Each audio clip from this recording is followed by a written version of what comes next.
Welcome to another episode of Band Director Boot Camp, the podcast with productivity and wellness tips for busy band directors. I'm your host, Lesley Moffat, and I'm really grateful to be sharing this platform with you. As busy band directors, we know you don't have time to watch lengthy professional development webinars, so we share 20-minute tidbits with takeaways you can use to support you in this awesome profession and in a healthy way. And I'm really excited to bring today Dr. Matthew Smith. He and I just spent a little time talking, and holy cow, what he's talking about today aligns beautifully with what I write about in my first book. So we're going to dig into some details and give some concrete ideas to you. He comes to us with 15 years as a band director, taught middle school band, and now he's at the high school level. And he just recently finished his doctorate focusing on uplifting and highlighting marginalized students. So he's very aware of all the needs out there and is out there being a voice for those folks. And I'm just stoked because he also has some great ideas to share with us. So Dr. Smith, thanks for being here today. Thank you for having me here. Yeah. Before I have you tell us a little bit about your journey into becoming a band director, I just want to tell you guys why you want to stay tuned, because he's going to talk about give you 3 particular things he's done during his profession here that have helped him sleep better, make his days go a lot easier, helps him have more positive interactions with others, and he feels a whole lot better about himself. So the whole sleeping better and waking up feeling good and exciting, I mean, that alone is worth the stay. So I was excited when I heard why and how you did all this. But first, before you tell your secrets to everybody, could you tell us a little bit, who is Dr. Matthew Smith and why are you a band director? Well, it wasn't until high school, or the transition between middle school and high school, when I decided I wanted to be a band director. I knew I had always wanted to be a teacher since about the age of 4 or 5, when I started kindergarten and started going to school. Prior to that, I wanted to teach, I think it was English or science or something. But then our middle school went up to the high school and we did a joint football game. And I just fell in love. I was like, I have to do this. I want to teach music. It was a lot of fun. I enjoyed the marching band. I enjoyed hearing them do soundtracks when we did a combined area concert in the spring. And so it was like, I just have to keep doing this. And I fell in love. And sure enough, here I am now. Yeah, those moments. I know exactly what you're talking about. Just crap. Yeah. Well, you must have done something that when you're saying now your days go easier, you're sleeping better, things have gotten better in your life. So let's rewind a little bit and go back to a time when maybe things weren't quite like that, and you had to become a badass at something to get there. So what was going on in your life that you made some changes that helped you do these things? So I think it was at the end of the first year or going into the second year of teaching. I lived in the Central Valley, Fresno, Clovis area in California. It's not known for great weather or anything like that. Lots of dust and agriculture. So I woke up wheezing one day, and I didn't know why, because I'd never been diagnosed with asthma. So I drove myself to the Kaiser down the street, and they were running some tests on me because they weren't sure what was going on. Fast forward, we get through all the testing, and they were asking me, so have you ever had any upper respiratory issues? And I said, no. And they said, well, I think you might have adult onset asthma, because you can develop it. A lot of people have it as children, and then they grow out of it, or they have it for the rest of their lives. But you can develop asthma as an adult, depending on the environment you live in. And so that was me living in that Central Valley. It's basically just one bowl with all this stuff. Rarely do you get rain pushing, stuff out to have that clear air.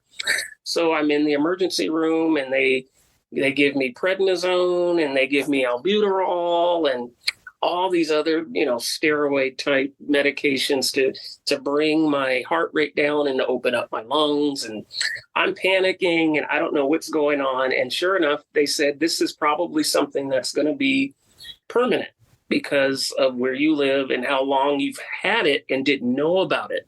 So things obviously were triggering in my body, and I didn't know because I had never lived with that growing up in the Bay Area on the peninsula, where the air is a lot cleaner. Yeah.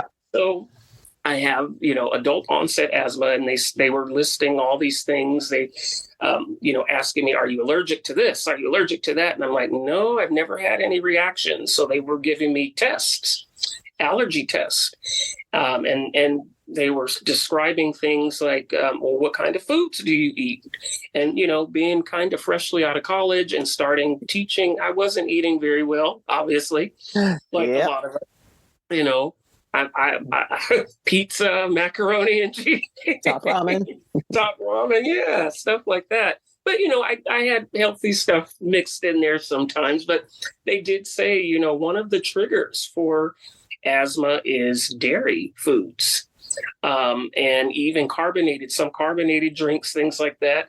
And they said, you might want to limit the amount until we can figure out exactly what's triggering. And so, I think I was 26 or 27 at the time. So having that happen early on in my career, it and knowing the scheduling and the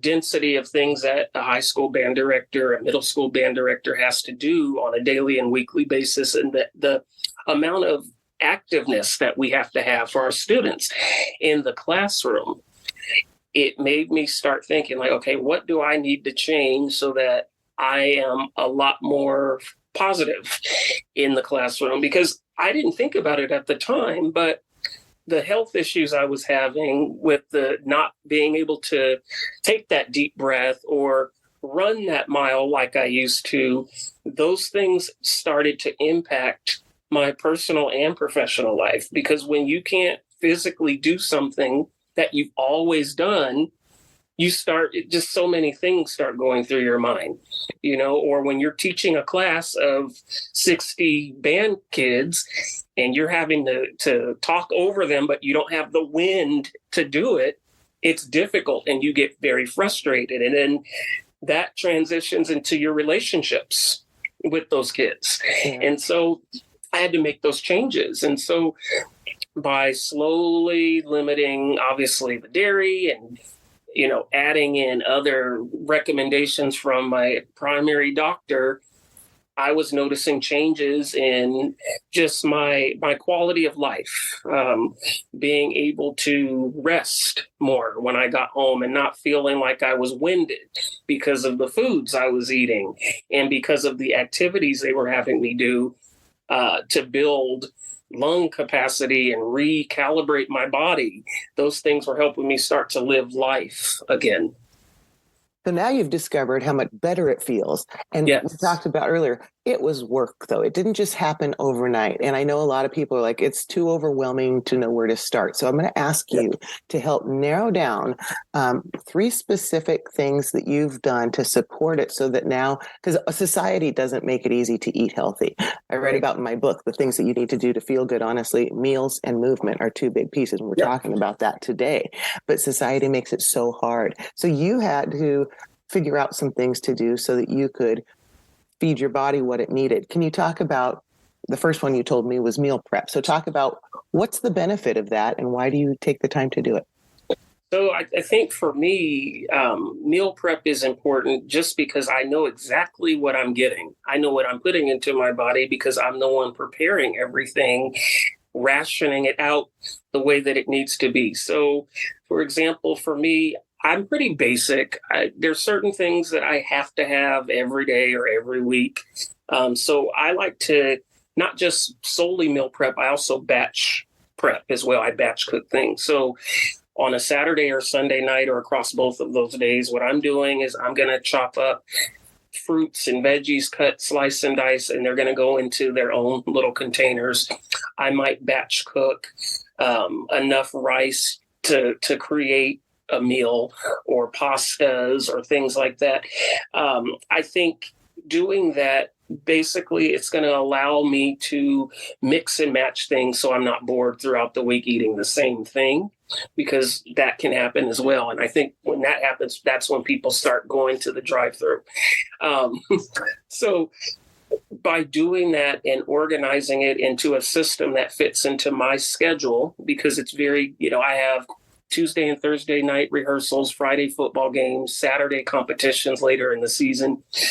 It can be difficult for some people, and they might say, well, I can't meal prep, or I can't batch cook for the whole week like that.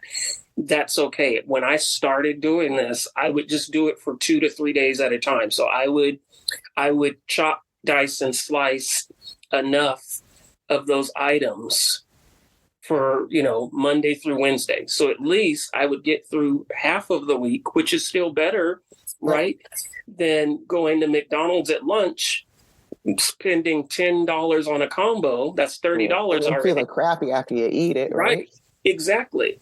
And, so the benefit there also is you're saving money, because while produce and all these, poultry and fish, all this stuff is rising in price, you're still able to save your time and money by doing it yourself in advance. But it takes time to get into a habit.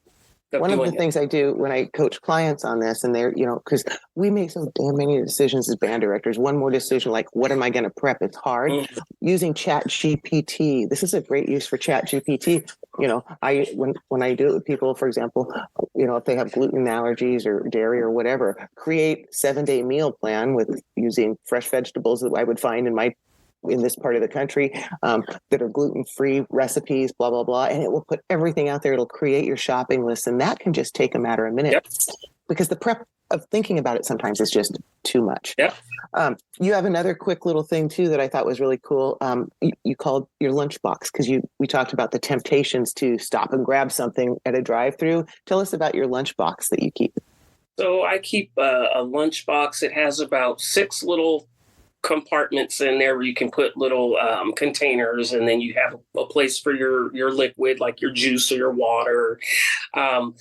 I started doing that because I was noticing I was getting hungry on the way home from work or from rehearsal. And old Matthew Smith would stop at the drive-through, Taco Bell, McDonald's, Burger King, Del Taco, whatever, Yep. Because it was convenient, right? I don't have to get out of my car. I tell them what I want. But after eating that, I felt terrible. Yes. And it sits in your body, and you're getting home late, so it's just going to stay there, and you just wake up feeling horrible. So instead, I now pack things that are non-perishable. They're a lot healthier, of course. I'll do maybe carrots and celery in a container. Sometimes I'll even drizzle like a vinaigrette or something just to give them a little flavor. Mm-hmm. I'll keep some crackers like Triscuits in a container. I'll have grapes in one. I like craisins, the raisins that it tastes, those are really good. So those replace fruit snacks for me. I'll keep a couple bottles of water in there. So things that are healthier, and just to tide me over so that I'm not stopping off at the drive-through on the way home. Because it often doesn't hit us till we get in the car, because we've been so busy, and then it's like, oh man, now that I've sat down, I'm shaking, right? Yeah. So that's really good advice, because we've all been that person going, I just have to, or I'm going to pass out. Keep it in, keep it in your car, or keep it in your refrigerator if you have it in your office, and then on your way out, take it with you. Yeah. Well, we have one more little tip you're going to share with us. But before we get to that, I want to just invite those of you listening to this. I got a couple of ideas for you about how you might be able to put some of these practices we talk about on this podcast into practice in your own life. Welcome, Band Director Bootcamp listeners. If you're feeling a bit burnt out and are ready for support and accountability partners in your wellness and productivity, we have an amazing opportunity for you. Join our 90-day virtual boot camp, a community initiative designed for busy band directors like you who love their job but seek a more sustainable approach. We'll meet weekly, discuss your wellness goals, and develop strategies to help you achieve them. We'll tackle productivity hacks and fine-tune systems for the upcoming school year. With 35 years of experience, I've got some tricks and tips up my sleeve that I can't wait to share. So, as we move into a new season of our lives, if you want to feel empowered and supported by like-minded individuals, this is your chance. Reach out to me at banddirectorbootcamp.com or click on the link in our show notes to schedule a 15-minute call. Let's ensure this is the right fit for you, get you signed up, and embark on this wellness journey together. Because together, we rise. All right, we are back with Dr. Matthew Smith. We've been talking about couple things I write about in my book and that he has applied in his life for quite a while, and that is movement and meals. He's given a couple of pointers about meal prep and the lunchbox to avoid temptations. And we've got just a minute or so left here. And Dr. Smith, I would love for you to talk to us a little bit about movement and why you found that to be so helpful and such an important part of your health journey. So as an asthmatic, you know, and many of you probably live with them or you're one yourself, it's very difficult sometimes to exercise. We're limited in what we can do.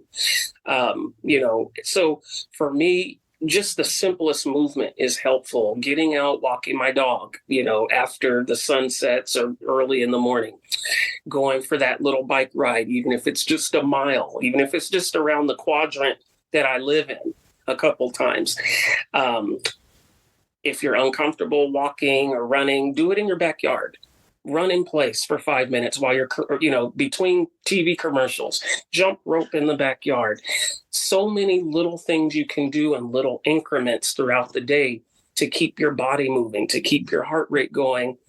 For me, I wanted to improve my lung function. So I chose jogging and running, and I do that a lot. And my asthma has actually improved because of it. Isn't it sort of like maintenance on our instruments? The valve oil and the swabbing them out. We have to do that with our bodies to keep things moving, to keep the lubrication there. And if we don't do it, we become those people that can't do it. So, right. Yeah. So I loved, your practical advice for, you can't always go out and do things, find a space and, where you can and do the movement you can. My husband's in his 60s and likes to play ice hockey. I do the yoga. We have two totally different things that we do. But we found what we like to do so that we can continue, so that we will continue to do it. And if I can say one more thing, yep.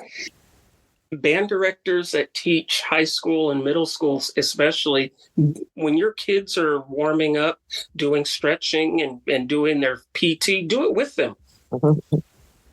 If they don't do that, just start incorporating it into the class. Because you're going to get physically involved, and there's your movement right there. And modeling that for students who don't get much movement is super important too. We're going to save the world. Dr.